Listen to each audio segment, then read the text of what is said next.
चलो people. So we last class we talked about fundamental quantities, derived quantities. Is that clear people? And हमने measurement को लेके भी बात किया था, right? What did we learn about measurement? Let's focus. Just forget about this. What we learned about measurement people? Measurement के बारे में क्या सीखा था हम लोगों ने? कि किसी भी measurement का कितने parts होते हैं? Speak up. कितने parts होते हैं? 2 parts होते हैं, right? एक उसका numerical part होता है, दूसरा पार्ट उसका यूनिट होता है. न्यूमेरिकल पार्ट तुम्हें ये बताता है कि कितना, हाउ मच, राइट. अगर मैं कहता हूँ कि एक हाथी का वेट मास 200 kg है, इसको हम कैसे इमेजिन कर सकते हैं?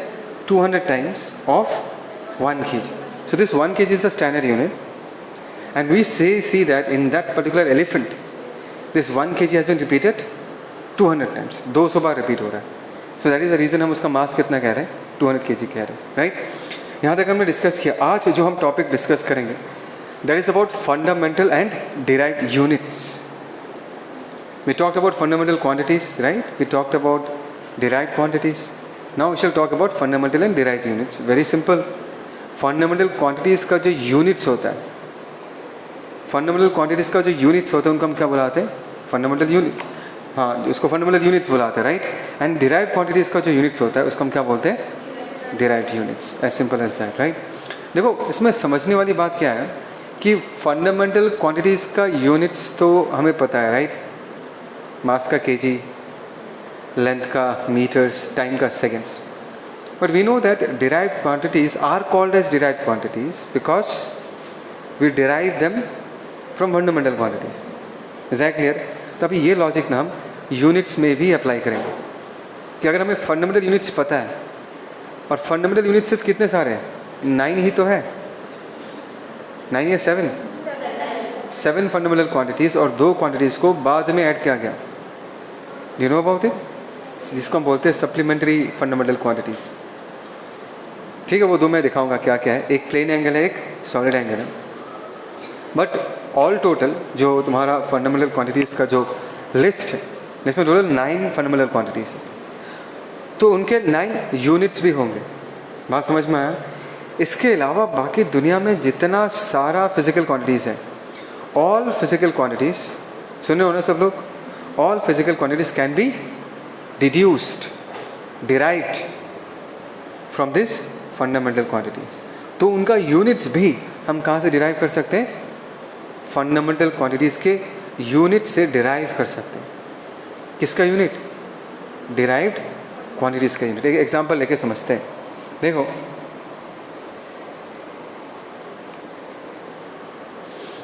let us take the case of velocity. We know that velocity is equal to displacement by time. Is that clear? Now we all know कि displacement किसको belong करता है? Displacement belongs to what? Length. Correct people? नाम ही अलग है but कौन से फिजिकल क्वांटिटी को रिप्रेजेंट करता है? लेंथ को ही रिप्रेजेंट करता है. Am I right in saying that people? कुछ तो बोलो.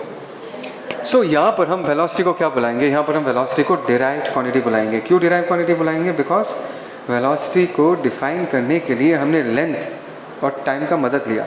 We took the help of length and time to define velocity. So velocity becomes derived physical quantity. Length and time becomes, come on people, length and time becomes fundamental quantities. सब लोग सुन रहे हो ना? ना हमारा मोटिव क्या है? हम क्या निकालना चाहते हैं? हम उनका यूनिट्स निकालना चाहते हैं. किसका यूनिट? वेलोसिटी का. और किसके हेल्प से? फंडामेंटल यूनिट्स के हेल्प से हम एक डिराइव्ड क्वांटिटी जो कि वेलोसिटी है उसका यूनिट निकालना चाहते हैं. ठीक है, कैसे निकालेंगे? देखो. Now can I say in this case unit of velocity, जनता सुन रहे हो ना, is equal to what? Unit of क्या है ऊपर? Length. Displacement मतलब मैं length लिख सकता हूँ divided by what? Unit of time. क्या तुम्हें समझ में आ रहा है ये सब चीज़ें? So what is unit of length in this case? 1 meter. What is unit of time? 1 second. So what is the answer?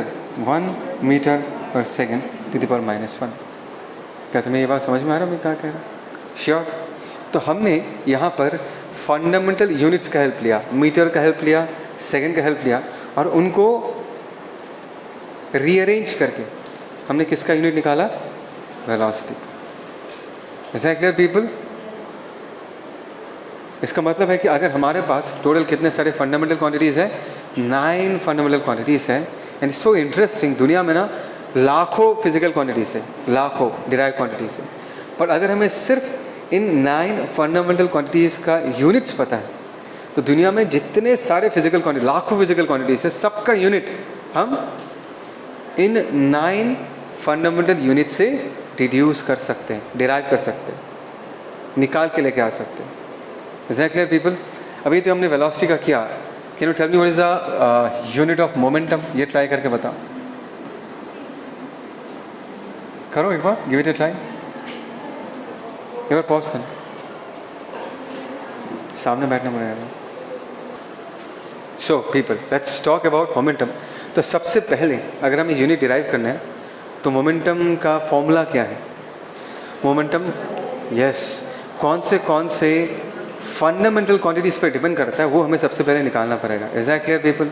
So momentum अगर हम देखते हैं, momentum in this case is equal to mass, come on people, into velocity. देखो mass already एक fundamental quantity है, correct? Velocity अभी भी derive quantity बना हुआ है, तो हम वेलोसिटी को सिंप्लीफाई करके वेलोसिटी जिन फंडामेंटल क्वांटिटीज़ पे डिपेंड करता है उसमें एक्सप्रेस करेंगे। इनफैक्ट अभी किया जस्ट ना हम लोगों ने। Is that clear? So next step में मास लिख दिया। क्या मैं वेलोसिटी को डिस्प्लेसमेंट बाय टाइम, क्या मैं लिख सकता हूँ? So what is unit of momentum in this case people? Unit of momentum in this case is unit of mass, क्या होगा? 1 kg। यूनिट ऑफ डिस्प्लेसमेंट कितना होगा? 1 metre. And unit of time कितना हो जाएगा? 1 second. So the answer in this case is kg metre per second. ये हो गया हमारा unit of momentum. Is that clear people? सबको आया समझ में? ये मैं भी कर सकता हूँ, दिख रहा है ना? ओके पीपल, चलो आगे बढ़ते हैं। देखो अलग अलग देशों में ना अलग अलग सिस्टम ऑफ यूनिट्स यूज़ होता है। जैसे ब्रिटेन में मास को पाउंड्स में मेजर किया जाता है, लेंथ को फुट में मेजर किया जाता है, और टाइम को सेकेंड्स में। Is that clear people? उस सिस्टम को हम क्या बोलते हैं? FPS system, foot pound second. फिर ये जो CGS सिस्टम है, ये फ्रांस में इसको बनाया गया था first time, CGS system.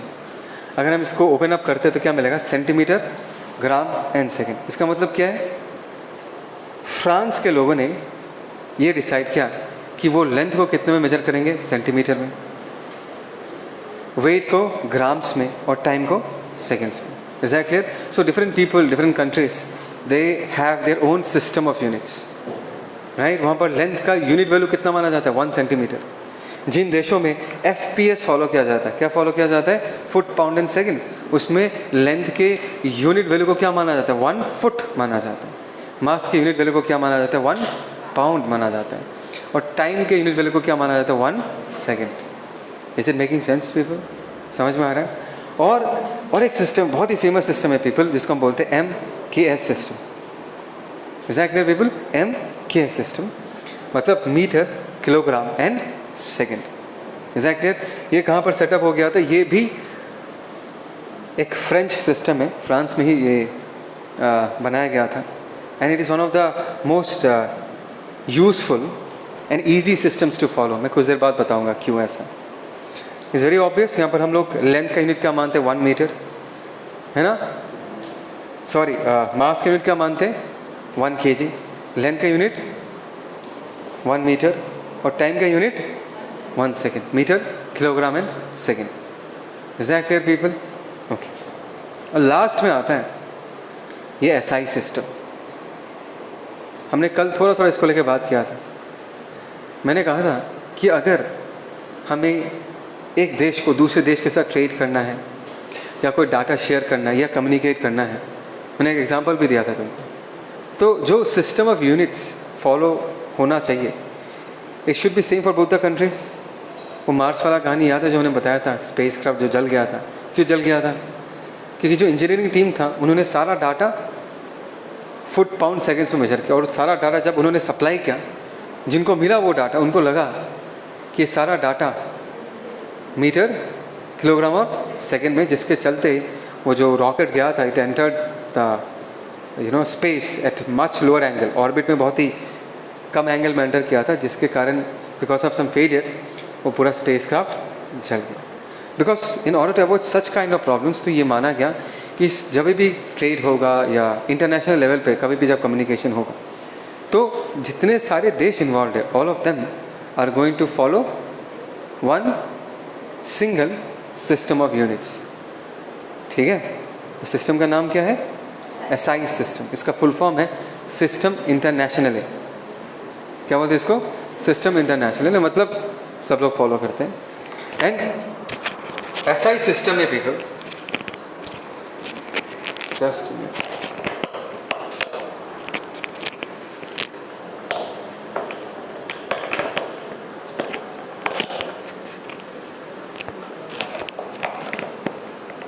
Okay, जो एसआई सिस्टम है, एसआई सिस्टम में टोटल जितने सारे फंडामेंटल क्वांटिटीज़ हैं उनका चार्ट मैंने यहाँ पर बना के रखा है, उनका कॉरस्पॉन्डिंग यूनिट लिख के रखा है, उनका कॉरस्पॉन्डिंग सिंबल लिख के रखा है। आई थिंक सो सबको ये समझ में आएगा। तो एसआई सिस्टम को अगर हम देखेंगे, लेंथ का क्या हो गया? मीटर, सिंबल क्या है? M. Come on people, focus, इस तरफ देखो। मास का क्या पीपल? किलोग्राम, जिसको हमने केजी लिख के रखा है। टाइम का सेकेंड्स, एस से रिप्रेजेंट किया है। टेम्परेचर का केल्विन, के से रिप्रेजेंट किया है। इलेक्ट्रिक करंट एम्पियर, ए से रिप्रेजेंट किया है। Luminous intensity is amount of light actually, मैं इसको लेकर हम लोग बाद में डिस्कस करेंगे। इसका यूनिट कैंडला है, सी डी से रिप्रेजेंट किया है। और क्वांटिटी ऑफ मैटर, ये already got this in lower classes 9-10 में। अमाउंट ऑफ सब्सटेंस किस मेजर करते हैं? मोल में मेजर करते हैं, करते नहीं करते? और उसका सिंबल हमने क्या लिख रखा है? MOL। Is that clear? ये हम किसके बारे में बात कर रहे हैं? Here we are talking about the SI system. Is that clear people? And ये दोनों क्या है? Supplementary fundamental quantities. याद है ना, बाद में इन दोनों क्वांटिटीज को जोड़ा गया था। Is that clear? सो एक है प्लेन एंगल, सुनो ना मैं क्या बोल रहा हूँ। एक क्या है? प्लेन एंगल, जिसका यूनिट क्या है? रेडियन। सिंबल क्या है? RAD। इसका यूनिट क्या है? RAD। What about this people? Solid angle, इसका यूनिट क्या है? स्टेराडियन, और SR से रिप्रेजेंट करते हैं। ठीक है, फिर भी थोड़ा सा आइडिया दे देता हूँ कि सॉलिड एंगल और प्लेन एंगल एक्चुअली क्या रिप्रेजेंट करता है, जस्ट फॉर योर नॉलेज। अगर हम प्लेन एंगल देखेंगे पीपल, प्लेन एंगल में क्या होता है कि if I draw two lines like this, समझ में आया? इन दोनों के बीच का जो स्पेस है, इस स्पेस को रिप्रेजेंट करने के लिए हम लोग प्लेन एंगल यूज़ करते हैं। इसको हम थीटा कहते हैं। प्लेन एंगल, रेडियन, जो तुम्हें ऑलरेडी मिल चुका है 9-10 में। Is that clear? दूसरा क्या है पीपल? कभी तुम लोगों ने आइसक्रीम खाया? कोन वाला आइसक्रीम। हाँ, उस कोन को इमेजिन करो। लेट्स इमेजिन दैट कोन। अगर मैं उस कोन को इमेजिन करता हूँ, तो ये वाला जो स्पेस है ना, ये वाला स्पेस दिख रहा है, ये वाला स्पेस, और ये तुम्हें ना 3D में इमेजिन करना है। ये 2 डायमेंशनल नहीं है, ये क्या है? 3 डायमेंशनल है। बात समझ में आया? इस स्पेस को मेजर करने के लिए हम क्या यूज़ करते हैं? Solid angle. इस स्पेस को मेजर करने के लिए हम लोग सॉलिड एंगल यूज़ करते हैं। समझ में आया people? That is the reason इसका नाम क्या है? Plane angle. बिकॉज ये पूरा एक ही प्लेन में लाई करता है, बट ये जो है ये एक प्लेन में लाई नहीं करता। वो जो कोन है, कोन का जो ये वाला स्पेस तुम्हें दिख रहा है, ये वाला 3 डायमेंशनल स्पेस, इसको रिप्रेजेंट करने के लिए हम क्या यूज़ करते हैं? Solid angle. Is it making sense people? सबको आया समझ में? अच्छा, अभी इसको नोट कर लेते हैं। System of units. पहले इसको लिख लो। ठीक है, ये लिखा है तुम लोगों ने पहले, हो चुका है।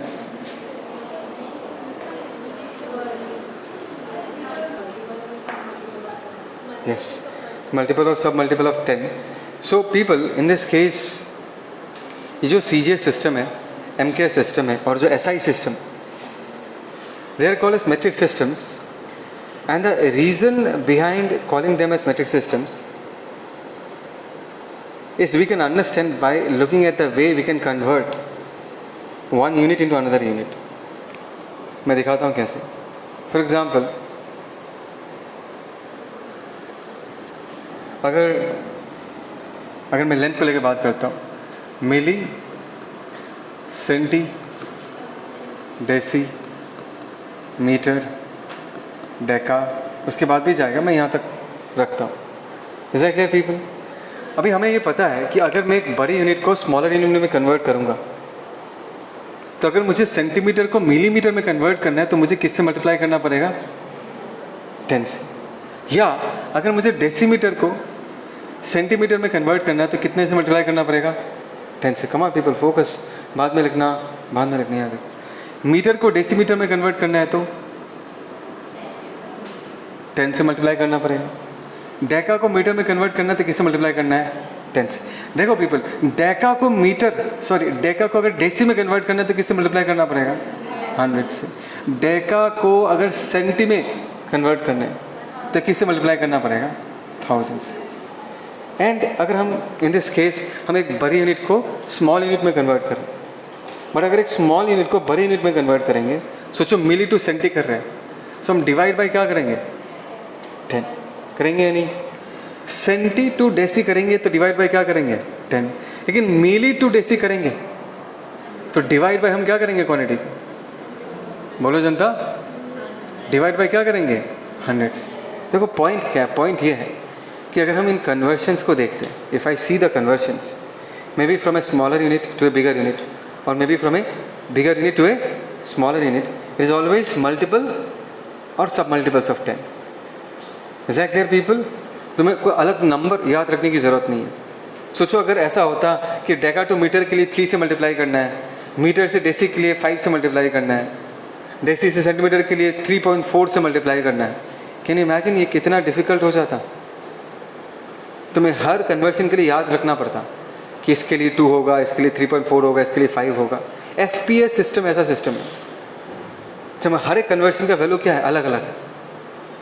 समझ रहे हो? एक यूनिट से दूसरी यूनिट में जाने के लिए एक अलग नंबर से मल्टीप्लाई करना पड़ता है, वहाँ से दूसरी यूनिट में जाने के लिए और अलग नंबर से मल्टीप्लाई करना पड़ता है। बट जो मैट्रिक सिस्टम्स होते हैं, जो SI सिस्टम होता है, जो CGS सिस्टम होता है, जो MKS सिस्टम होता है, इन सारे सिस्टम्स में कन्वर्शन करना बहुत ही आसान है, क्योंकि तुम्हें कोई नंबर याद रखने की ज़रूरत नहीं है। तुम्हें बस ये याद रखना है कि कन्वर्शन में हमें 10 से ही काम चलाना है। अगर मैं एक छोटी यूनिट को बड़ी यूनिट में कन्वर्ट कर रहा हूँ तो 10 से मल्टीप्लाई करना पड़ेगा, डिपेंडिंग 100 से भी हो सकता है। या अगर हम एक छोटी यूनिट को बड़ी यूनिट में कन्वर्ट कर रहे हैं तो हमें किससे डिवाइड करना पड़ेगा? 10 से डिवाइड करना पड़ेगा। जो भी सिस्टम ये कैरेक्टरिस्टिक दिखाता है, 10 वाला कैरेक्टरिस्टिक, उसको हम क्या बोलेंगे? Matric system. समझ में आया? अगर ऐसा होता, one more time people, Deka से मीटर जाने के लिए 2 से मल्टीप्लाई करो, फॉर एग्जांपल, मीटर से डेसी के लिए 5 से मल्टीप्लाई करो, डेसी से सेंटी के लिए 2.5 से मल्टीप्लाई करो। तुम समझ रहे हो मैं क्या बोल रहा हूँ? तब वो और मैट्रिक सिस्टम नहीं कहा जाएगा। It will be a very difficult system to remember, because हर एक कन्वर्शन के लिए तुम्हें अलग अलग नंबर याद रखना पड़ेगा। That is the advantage of A matric system. Did you understand what I said? Sure? पक्का?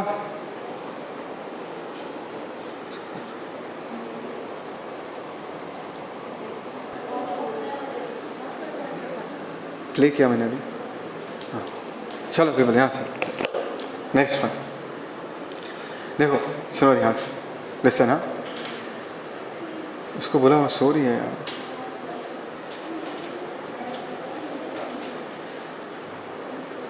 देखो पीपल लिसन, इस कैमरा को घुमा के ना तुम्हारा तरफ कर दूंगा इस बारे में, फिर तुम लाइफ लॉन्ग फेमस हो जाओगे। चलो चलो कोई नहीं, यहाँ देखो।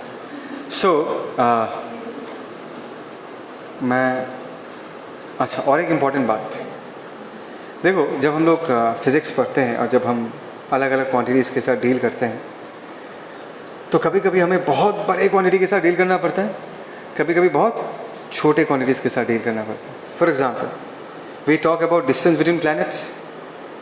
एक प्लैनेट का दूसरे प्लैनेट से डिस्टेंस, अर्थ का सन से डिस्टेंस, वो बहुत बड़ा नहीं है क्या? है या नहीं है पीपल? तो अगर मैं इसको लिखना चाहूँगा तो कैसे लिखूँगा? फॉर एग्जाम्पल 3600000000000000 ऐसा लिखना पड़ेगा, पूरा कॉपी भर जाएगा, बोर्ड भर जाएगा। Is that clear? दिक्कत होगा ही नहीं होगा। या और एक एग्जांपल देता हूँ, सोचो न्यूक्लियस के अंदर प्रोटॉन्स रहता है ना, न्यूट्रॉन्स रहता है, उनके बीच का डिस्टेंस कितना होता है? अगर मैं वो लिखना चाहूँ, वो तो बहुत ही कम होगा ही नहीं होगा, वो मुझे 0.00000000000 समथिंग होगा। क्या तुम्हें ये बात समझ में आ रहा है कि एक एग्जांपल में मैंने तुमको बहुत बड़ा डिस्टेंस का एग्जांपल दिया, एक एग्जांपल में मैंने तुम्हें बहुत छोटे डिस्टेंस का एग्जांपल दिया। अगर मैं ऐसे करके लिखना चाहूँ, it will be a very complicated and uncomfortable way of representing the quantities, because they will be very long to write. In order to solve the problem हम लोग क्या यूज़ करते हैं? हम लोग पावर्स ऑफ 10 यूज़ करते हैं to represent this kind of big and extremely small quantities. Is that clear people? तो हमें इसका थोड़ा एक लैंग्वेज सीखना पड़ेगा कि लैंग्वेज किस तरीके से हम लोग इसको बताते हैं। जैसे कि अगर तुम्हें डेका लिखा हुआ दिख रहा है, डेका का मतलब है 10⁻⁴। सुनाई दिया? डेका का मतलब है 10⁻⁴। अगर तुम्हें कोई बोले ये लेंथ डेकामीटर है, 1 डेकामीटर, डेका सिर्फ ये सिंबल का नाम है। अगर तुम्हें कोई डेकामीटर बोल दे, इसका मतलब क्या है? 10⁻⁴ मीटर्स। क्या तुम्हें समझ में आ रहा है? डेका या जो बाकी नाम है, हेक्टो, किलो, मेगा, ये जो सारे वैल्यूज है, ये इस 10⁻⁴ का नंबर्स नाम है बेसिकली। मतलब अगर मैं हेक्टो लिखता हूँ, इसका मतलब है 10⁻², 100। किलो लिखता हूँ, किलो तो तुमने सुना ना, किलोग्राम। किलोग्राम का मतलब क्या है? 10⁻³ grams. Is it making sense people? है ना? तो इनका नाम देके रखा गया। डेका का मतलब 10⁻⁴, हेक्टो का मतलब 10², किलो का 10³, मेगा का 10⁻⁶। अगर तुम्हें कोई बोले मेगा ओम, ओम पता है क्या? It is the unit of resistance. Mega ohm का मतलब क्या है? 1 मेगा ओम का मतलब क्या है? 10⁻⁶ ओम्स। बहुत बड़ा रेजिस्टेंस, ह्यूज रेजिस्टेंस। समझ में आया? तो इस तरीके से मेगा का मतलब 10⁻⁶, गीगा का मतलब 10⁻⁹, टेरा का मतलब 10⁻12, पेटा का मतलब 10⁻15, एक्सा का मतलब 10⁻80। Is that clear people? So they are representing very large quantities. अगर बहुत ही छोटे क्वांटिटीज़ को रिप्रेजेंट करना चाहते हैं तो डेसी का मतलब कितना होता है? 10⁻⁻1। सेंटी का मतलब 10⁻⁻2, मिले का मतलब 10⁻⁻3। समझ रहे हो? माइक्रो का मतलब 10⁻⁻6, नैनो का मतलब 10⁻⁻9, पिको का मतलब 10⁻⁻12, फेम्टो का मतलब 10⁻⁻15। -15 समझ में आता है? It's a very very small quantity. And atto का मतलब 10⁻⁻80। और यहाँ पर राइट हैंड साइड में मैंने इन सब का सिम्बॉल्स लिख कर रखा है। नाम तो नहीं लिखते ना हम लोग, सिम्बॉलिकली लिखते हैं। मैं एग्जांपल दिखाऊंगा तुमको। तो ये सारे सिम्बॉल्स मैंने यहाँ पर लिख कर रखा है, right? For solving wide kind of problems, to write basically very large quantities or extremely small quantities, we take the help of this kind of powers of 10 to make the writing comfortable. समझ में आया? जैसे कि देखो, इन this case देखते हैं, तुम्हें किसी ने कहा 1 मेगा ओम। क्या बोल दिया तुमको? 1, जनता आवाज़ दो, 1 मेगा ओम। देखो पीपल, इसमें तुम्हें ध्यान देना, there are 2 parts. 1 mega ohm. Ohm कैसा फिजिकल क्वांटिटी उसको रिप्रेजेंट कर रहा है, मतलब रेजिस्टेंस। मेगा का मतलब क्या है? 10⁻⁶ ओम्स। सिंबॉलिकली हम कैसे लिख सकते हैं? 1 mega, M was the symbol, और ये क्या हो गया? ओम। ये तो पता ही है। जैसे कि मास में अगर मैं 1 किलोग्राम लिखता हूँ तो तुम इसको देखोगे तो ध्यान देना, 1 किलो अलग चीज़ है, ग्राम अलग से इमेजिन करना। 1 किलो के लिए हमने क्या लिख दिया? 10⁻³ याद है ना, 1 kilo in terms of powers of 10 क्या होगा, 10⁻³ ग्राम्स। समझ में आया? याद रखो 1 डेकामीटर, डेका को अलग कर दो, सिंबल क्या है, DA मीटर। डेका का मतलब क्या होता है, 10⁻⁴, अभी देखा था हम लोगों ने, तो वो क्या बन गया, 10⁻⁴ metre. Are you understanding this thing people? जैसे कि इन दिस केस में सेंटीमीटर, सेंटी कितना होता है, 10⁻⁻²। कम ऑन पीपल, 10⁻⁻² सेंटी का वैल्यू होता है, और उसके बाद हमने मीटर लगा दिया। मिली एम्पियर, मिली कितना होता है, वो तुम्हें याद रखना पड़ेगा, 10⁻³ क्या होता है, 10⁻³ एम्पियर, ये इसका सिंबल है। समझ रहे हो? जैसे कि ये माइक्रो वोल्ट है, माइक्रो मतलब सिंबल है उसका माइक्रो का, म्यू, और ये क्या होगा, 10⁻⁻⁶। तो 1 माइक्रो कोई बोले तो तुम्हारे दिमाग में कौन सा नंबर आएगा, 10⁻⁻⁶। मिली बोले तो 10⁻⁻3, फेम्टो बोले 10⁻⁻15। समझ रहे हो मैं क्या बोल रहा हूँ? और तुमको कोई बोले नैनो सेकेंड, सेकेंड तो टाइम है, 1 नैनो का मतलब क्या है, 10⁻⁻⁹ तो 10⁻⁹ सेकेंड्स, ये इसका सिंबल है। समझ रहे हो? जैसे कोई बोले तुम्हें 1 पीको फैरड, 1 पीको का मतलब क्या है, 10⁻⁻12 पी, ये सिंबल है उसका, फैरड के लिए लिख दिया हम लोगों ने। और हियरिंग द पॉइंट पीपल, तो इस तरीके से हम बड़े बड़े या छोटे छोटे क्वांटिटीज़ को मल्टीपल्स ऑफ 10 के हेल्प से रिप्रेजेंट करते हैं। ठीक है, ओके, चलो इसको लिख लेंगे अभी, ठीक है। इसको लिखा तो नहीं है ना, आई थिंक सो।